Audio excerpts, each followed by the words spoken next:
Indonesia merupakan salah satu bank swasta internasional terkemuka di Indonesia. Bank ini merupakan bagian dari grup Malayan Banking Berhad, salah satu grup yang menyediakan layanan keuangan terbesar di ASEAN dan berkantor pusat di Kuala Lumpur, Malaysia. Perjalanan bank swasta ini diawali pada tahun 1959, tepatnya pada tanggal 15 Mei 1959 dengan nama Bank Internasional Indonesia atau yang lebih sering kita kenal dengan sebutan BII. Kemudian pada tahun 1988, BII memperoleh izin sebagai bank devisa. 1 tahun kemudian, yaitu pada tahun 1989, BII mencatatkan sahamnya di Bursa Efek Jakarta dan Bursa Efek Surabaya sebagai bursa yang terbuka. Setelah itu, perjalanan BII semakin cemerlang setelah diakuisisi oleh Maybank melalui anak perusahaannya pada tahun 2008. Selanjutnya pada tahun 2015, BII berganti nama menjadi Bank Maybank Indonesia melalui persetujuan Otoritas Jasa Keuangan dan menjadi entitas yang tak terpisahkan dari Maybank Group, sekaligus berkomitmen pada perbankan di Indonesia dengan mengusung misi Humanizing Financial Services. Maybank Indonesia mengusung slogan TIGER, yaitu T. Teamwork, I. Integrity, G. Growth, E. Excellence and Efficiency, dan R. Relationship Building sebagai core value pada setiap aktivitas yang dilakukan. Untuk mengawali pembahasan, kami akan memotret problematika yang dialami oleh Maybank Indonesia, sekaligus mengenai solusi yang dapat dilakukan oleh Maybank Indonesia melalui Design Thinking Double Diamond. Double Diamond ini terdiri dari 4 fase. Fase yang pertama adalah fase Discover, di mana pada fase ini kami mencoba memotret problematika awal dari kondisi yang dialami oleh Maybank saat ini. Pada fase ini ditemukan beberapa penyebab awal, yaitu yang pertama, brand awareness yang lemah, adanya skandal fraud, dan customer experience yang belum maksimal. Kemudian kita akan melangkah ke fase selanjutnya, yaitu fase Define, di mana pada fase ini kami menetapkan problematika yang ingin kami bahas. Dari sudut pandang kami, permasalahan utama yang dialami oleh Maybank Indonesia adalah belum optimalnya customer engagement Maybank Indonesia.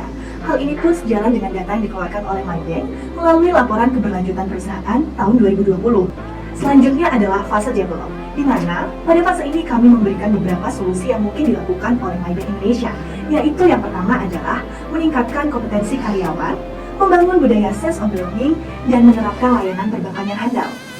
Selanjutnya memasuki fase yang terakhir, yaitu fase deliver, di mana pada fase ini kami memberikan solusi yang bersifat krusial dan harus segera dilakukan oleh Maybank Indonesia agar mampu melalui tantangan pandemi COVID-19 ini. Terdapat 2 solusi yang kami berikan, yaitu yang pertama adalah meningkatkan customer relationship, dan yang kedua adalah menjadikan Maybank Indonesia sebagai one-stop solution bagi nasabah. Pada sesi pembahasan ini akan kami ulas lebih mendalam melalui analisa SWOT, asymmetrics, dan financial statement analysis. Berikutnya, kami akan menjelaskan mengenai analisis yang telah kelompok kami lakukan terhadap studi case Maybank Indonesia ini. Yang pertama, kami menganalisis secara general menggunakan SWOT analysis. SWOT analysis merupakan sebuah metode analisis perencanaan strategis yang digunakan untuk memonitor dan mengevaluasi lingkungan perusahaan baik secara eksternal maupun internal untuk suatu tujuan bisnis tertentu. Maybank Indonesia sebagai salah satu bank terkemuka di Indonesia tentunya memiliki strength atau kekuatan. Maybank Indonesia memiliki segmentasi pasar yang jelas, sehingga Maybank Indonesia meluncurkan berbagai inovasi produk dan layanan yang beragam guna memenuhi kebutuhan masyarakat Indonesia.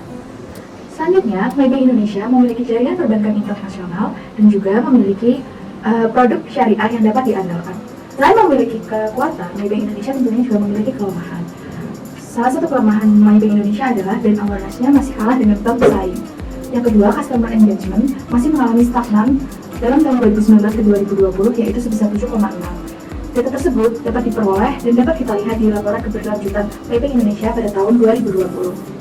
Selanjutnya, ditinjau dari aplikasi M2U, yaitu produk bank digital Maybank Indonesia, mereka mendapatkan rating 3,9 dari 5, yang berarti customer experience yang mereka dapatkan masih belum optimal dibandingkan bank pesaing, karena bank digital para bank pesaing memiliki rating yang lebih tinggi daripada mereka.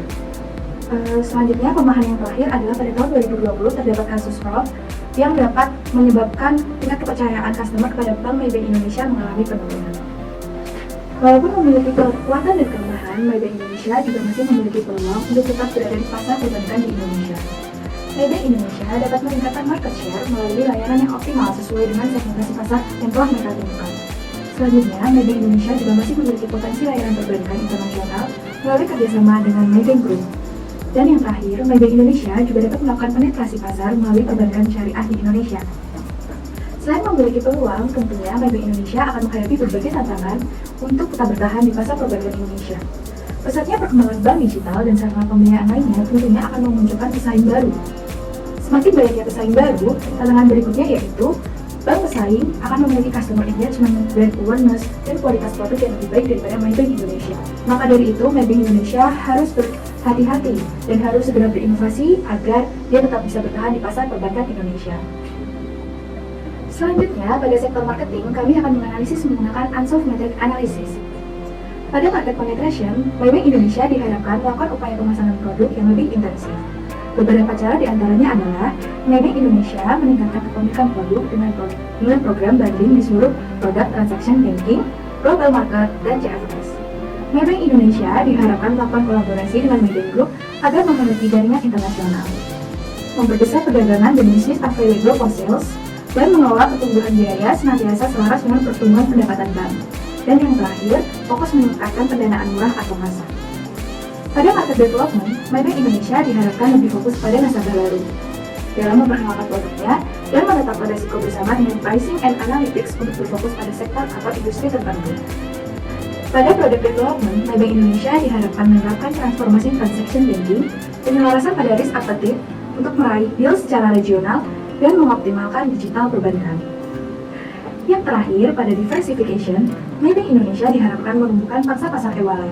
Mengingat selama pandemi COVID-19 ini, masyarakat Indonesia sudah terbiasa dengan cardless dan layanan perbankan digital. Maka pangsa pasar e-wallet dirasa dapat mulai dimasuki MyBank Indonesia agar tetap bisa bertahan di dunia perbankan Indonesia. Pada proses analisis terakhir, kami menggunakan Financial Statement Analysis untuk memotret kondisi keuangan perusahaan. Financial Statement Analysis sekaligus sebagai acuan apakah kinerja operasi dan layanan MyBank masih menghasilkan keuntungan yang optimal atau tidak. Analisis pertama, Income Statement. Bisa dilihat pada grafik tersebut, jika kinerja NPM atau Net Profit Margin pada garis scatter warna hijau, kemudian Total Revenue pada bar chart warna ungu, dan Net Income pada bar chart warna hijau mengalami tren penurunan sejak tahun 2017 sampai dengan tahun 2020. Hal ini menunjukkan jika perusahaan kurang mampu menghasilkan laba operasi yang menjadi pemasukan utama perusahaan. Analisis kedua adalah balance sheet. Pada grafik tersebut menunjukkan kinerja perusahaan memiliki tren pertumbuhan pada tahun 2017 sampai dengan tahun 2020 secara lambat. Hal ini bisa dilihat dari indikator ekuitas pada bar chart warna hijau yang menanjak secara landai dan diimbangi dengan menurunnya tren liabilitas pada bar chart warna merah, sehingga tingkat nilai DER atau Debt to Equity Ratio menurun, yang berarti perusahaan semakin baik dalam mengelola hutangnya. Analisis ketiga adalah profitability. Kinerja profitability MyBank pada rentang tahun 2018 sampai dengan 2020 menunjukkan tren penurunan yang sangat drastis. Hal ini bisa dilihat pada kinerja ROE atau Return on Equity di bar chart warna hijau dan ROA atau Return on Asset pada bar chart warna merah. Selanjutnya, pada grafik scatter and line di warna biru dan orange menunjukkan tren NPM atau Net Profit Margin dan OPM atau Operation Profit Margin perusahaan juga mengalami penurunan secara drastis. Hal ini tentu bukan pertanda baik untuk jangka panjang. Berdasarkan kedua grafik tersebut, dapat disimpulkan penyebab tren kinerja profitability perusahaan yang menurun kemungkinan besar adalah karena proses operasi layanan MyBank yang tidak efisien. Analisis keempat yaitu earning ratio. Pada grafik tersebut dapat diambil informasi jika perusahaan mencoba untuk mengikat dana investor pada sektor saham dengan cara menaikkan DPR atau Dividend Payout Ratio seperti pada yang terlihat di scatter and line warna biru dari tahun 2017 sampai dengan tahun 2020. Padahal pada kinerja DPS atau Dividend per share pada bar chart warna hijau dan EPS atau Earning per share pada bar chart warna ungu memiliki tren yang menurun. Artinya, walaupun perusahaan mencoba untuk menaikkan DPR, namun jika pendapatan perusahaan tidak ikut meningkat, maka secara nominal bagian dividen yang dibagikan kepada investor justru berkurang dan tidak menjadi menarik bagi calon investor perusahaan. Berdasarkan analisis yang telah kami ulas, kelompok kami dapat menyimpulkan bahwa MyBank memiliki variasi layanan, sekaligus didukung dengan segmentasi pasar yang jelas. Namun, di sisi lain, MyBank belum optimal dalam membangun relasinya dengan nasabah. Hal ini menyebabkan customer engagement dengan perusahaan belum maksimal dan berakibat pada pendapatan perusahaan yang mengalami tren penurunan. Oleh sebab itu, kelompok kami memberikan beberapa rekomendasi kepada MyBank Indonesia sebagai acuan untuk menghadapi kondisi pasca pandemi COVID-19. Solusi yang pertama adalah meningkatkan kompetensi dan integritas karyawan agar kasus fraud yang lalu tidak terulang kembali. Kemudian, MyBank dapat memasuki pasar e-wallet sebagai pendukung layanan digital M2U yang telah dimiliki oleh perusahaan dan juga sebagai sarana optimalisasi customer relationship. Ketika semua solusi ini dapat dijalankan, maka pola transaksi nasabah dapat difokuskan kepada MyBank, yang pada akhirnya akan membawa MyBank sebagai one-stop solution bagi nasabah operasional. Hasil akhir proses tersebut tentunya akan berdampak pada peningkatan pendapatan yang diperoleh oleh MyBank Indonesia.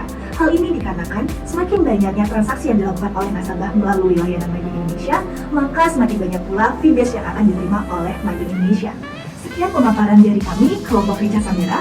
Atas perhatian saudara sekalian, kami ucapkan terima kasih.